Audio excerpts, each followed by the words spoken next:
Welcome to the Delight Your Marriage podcast. You're joining me, Bella Rose, as I dive deep into the beauty, power, and truths about intimacy. Learn not only the practicals, but the heart behind what making love is all about. Delight your marriage. All right, welcome. This is Bella Rose, and I want to thank you so much for taking time out of your life to listen in today. Stretch yourself to enjoy lovemaking. This is so important if you want to actually relax and release yourself into the lovemaking experience as a wife. So let's talk about this topic. Before I do, I want to thank you so much for giving me an iTunes rating or review. If you haven't yet done that, I want to encourage you to do that. That actually helps spread the word about the podcast and invites people to actually go ahead and listen. So recently received a 5-star rating, and I'll just read it to you. It says, "Great insights into a marriage, ! I stumbled onto this looking for some educational bits in podcasts and love it, ! I learned so much from listening, !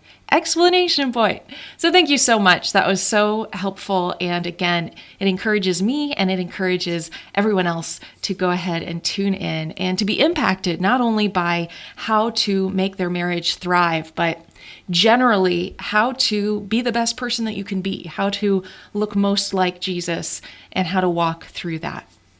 Thank you so much. Okay, well, let's go ahead and dive into stretch yourself to enjoy lovemaking. If you're like me, the first time you had sex, it was probably pretty awkward, somewhat uncomfortable, felt like you didn't know what you were doing.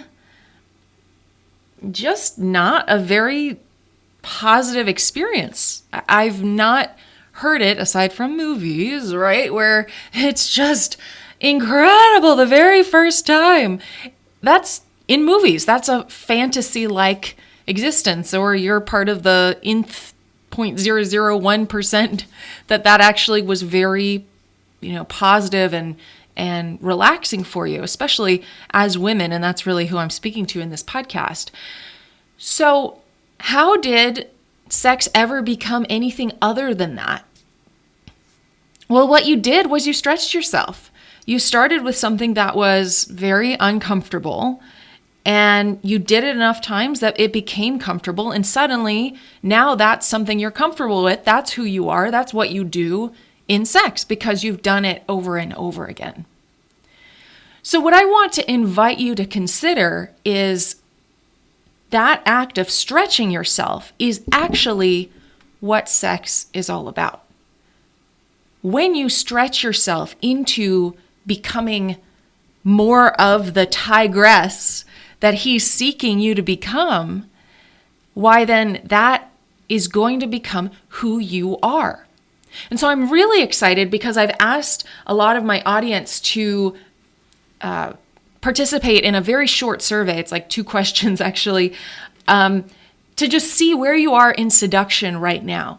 Because I find that a lot of women, either they feel too silly to do it, they don't know what to do, they feel like they've gone 15 years without doing anything, and suddenly they're going to flip a switch and do all these things for him or to him or what to do.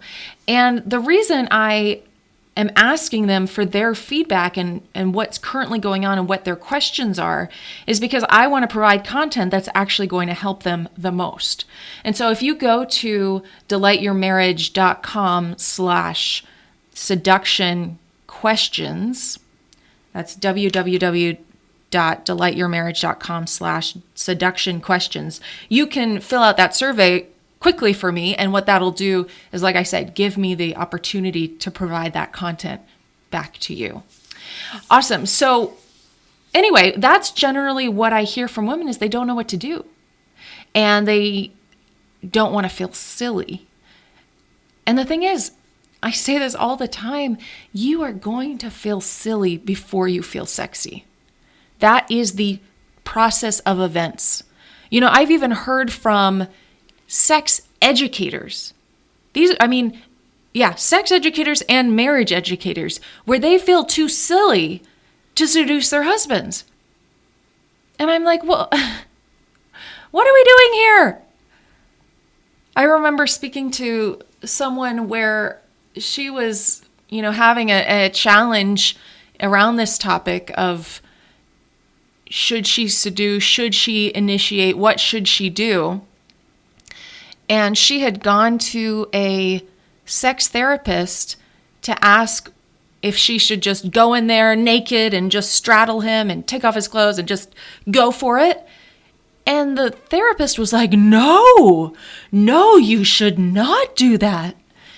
And I'm thinking, what? How could a sex therapist say such a thing? Yes, that's what you should do. Yes, you should stretch yourself and do things that are outside of your comfort zone, because that's called sexy. That's called exciting. That's called variety. That's what your husband wants. I speak to husbands every single day, and that's the kind of stuff they're craving. For you to go for it, for you to initiate, for you to stretch yourself. You want him to be a man of character, but he wants you to be a woman who stretches herself. Who doesn't say, because I haven't done it for the last 10 years, I'm not going to do it today or tomorrow. We are always changing in this life.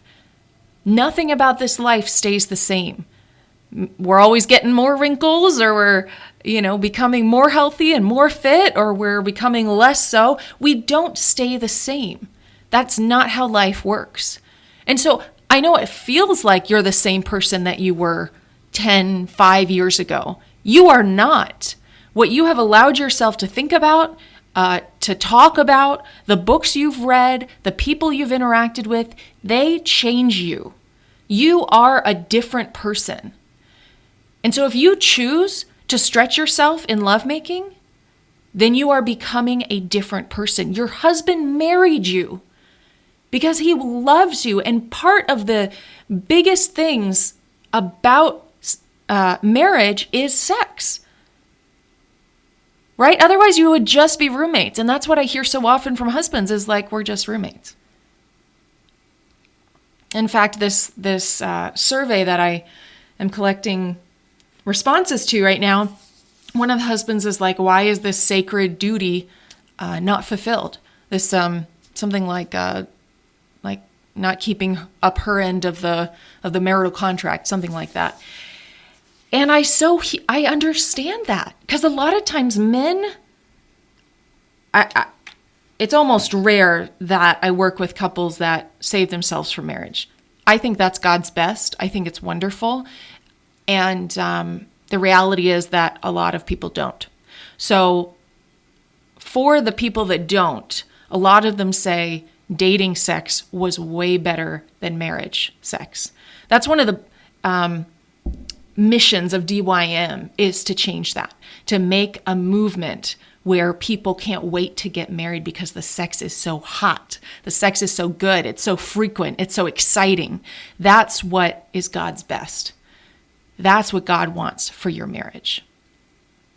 But anyway, so if you think about the fact that when you were dating, there was this risk of, I might lose this guy. I want to attract him. I want to look my best. I want to show him how great of a lady I am, right? So that was really important. Let's say you guys waited to marriage. Really proud of you. That's awesome. But you probably had that same way of thinking for at least the first couple of years of marriage, where you were like, I want to make him happy, make him wild, let him know that he married the right girl, all of these things. And then a couple of years later, just a couple, literally, that's what studies show, a couple of years. Maybe kids came along, maybe busyness just took over, and you just started seeing your husband not as a sexual being that you used to see him as, but now you see him as someone who works and who's busy with the kids and who's supposed to help around the house, and it's all about the family now and all this. And yet he didn't become less sexual because you did.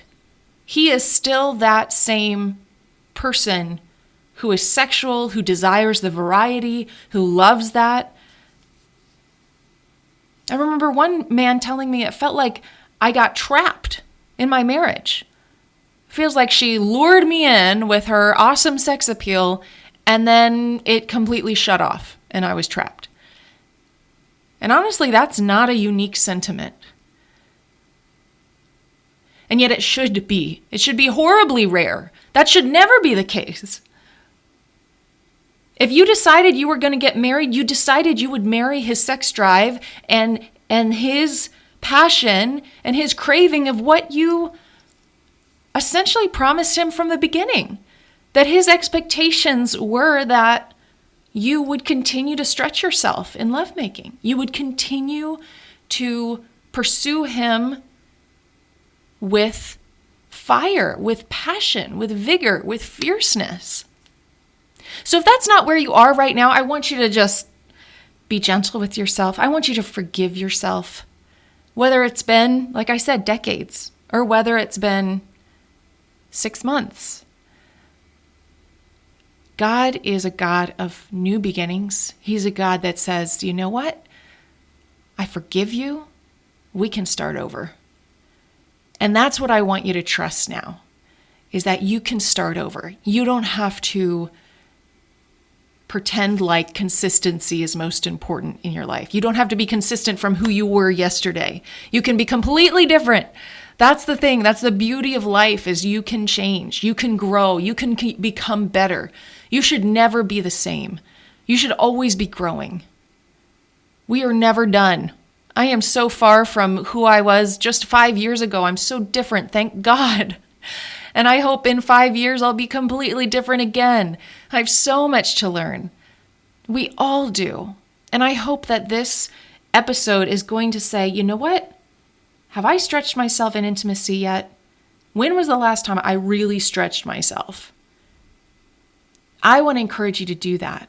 Your husband craves exciting, new variety, passion, love, seduction. I want you to stretch yourself. So if you haven't yet picked up my 5 tips to great seduction, you can go to www.delightyourmarriage.com/5 TIPS, 5 tips. And what that'll do is just give you a sheet of what are some really fantastic and practical ways that you can stretch and grow yourself. And like I said, I would love to hear from you in terms of what your specific questions are. And you can go to that survey, really quick survey. I would love to hear from you. www.delightyourmarriage.com/seduction questions. No matter what you're picking up out of this, I hope it is that today, tonight, you can do more. You can stretch yourself. You can do that little dirty talk text. We'll talk about that. I don't necessarily like the word dirty, in fact, but you can text him something a bit more adventurous. You can send him a photo that would be kind of exciting. You can do all sorts of things that you haven't done in a long time. Including lingerie, including straddling him, including French kisses, including touching his member, all of these things, Penny, there's so much that I want to invite you to stretch yourself into so you can grow, so you can change, so you can love him the way that he receives love. All right, God bless you. Thank you so much for joining, and I will talk to you soon.